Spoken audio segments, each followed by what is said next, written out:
In today's video, I want to share with you what I do to keep my battery health good for the long term.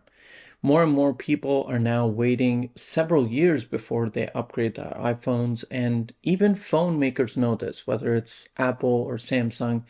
Every year, they're not making a phone for those people that upgraded the year before, but instead, they're making a phone for all those people that have been holding off for years and years. Now, back in September of 2023, I made a video on the iPhone 13 mini, and this was a video that was a long-term review.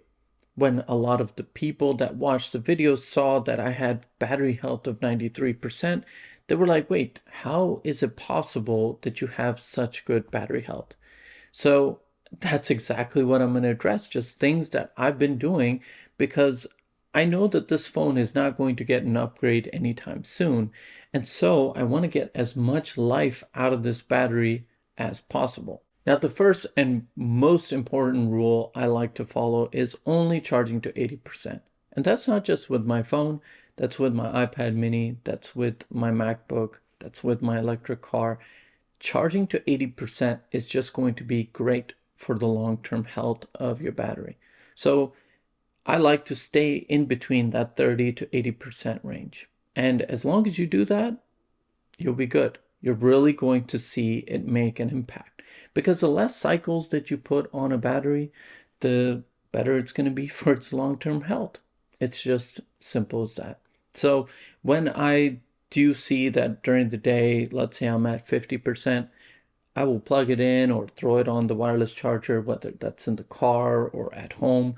And as soon as the phone gets close to that 75, 77% mark, I just take it off. Now, this actually leads into the next tip, which is how you charge your device. So whether you are plugging it in via cable or it's on a wireless charger, you want to make sure that that cable, that charger has some kind of intelligent system, which is going to work with the battery in understanding whether it should be pushed beyond that 80%. So you're using the software in your device and then also the software in whatever accessory you're using.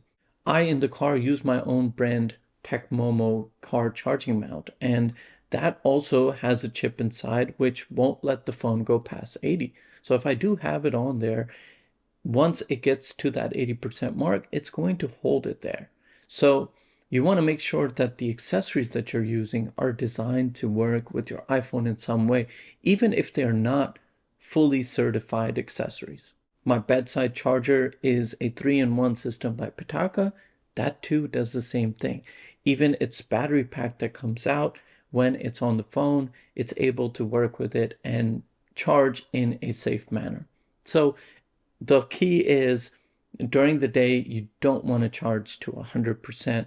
Just charge to 70%, 80%. A lot of times, like when I'm charging during the day, whether that's in the car or whether that's on the move somewhere via cable, as soon as I see it reach 75%, I just take the cable out or take the phone off the charger altogether.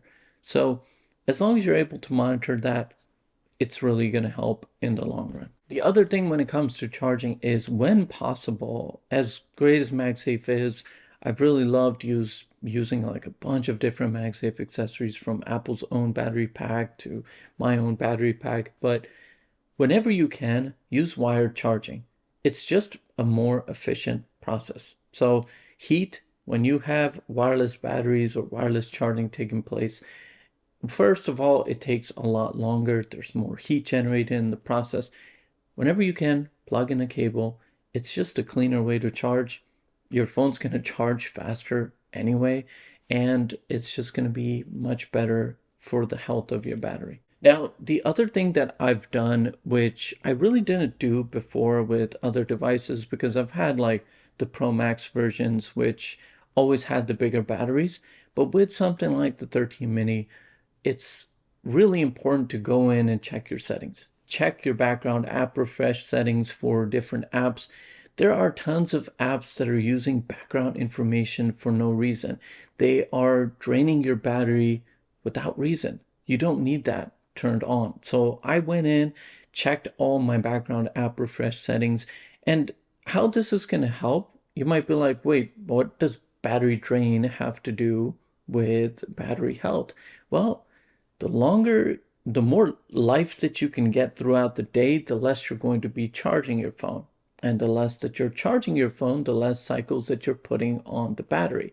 So it all ties together. So go into your settings, delete or turn off all of the background app refresh stuff for apps that you don't need it. I only have it turned on for things that are really, really necessary. For example, I even have mail turned off to fetch.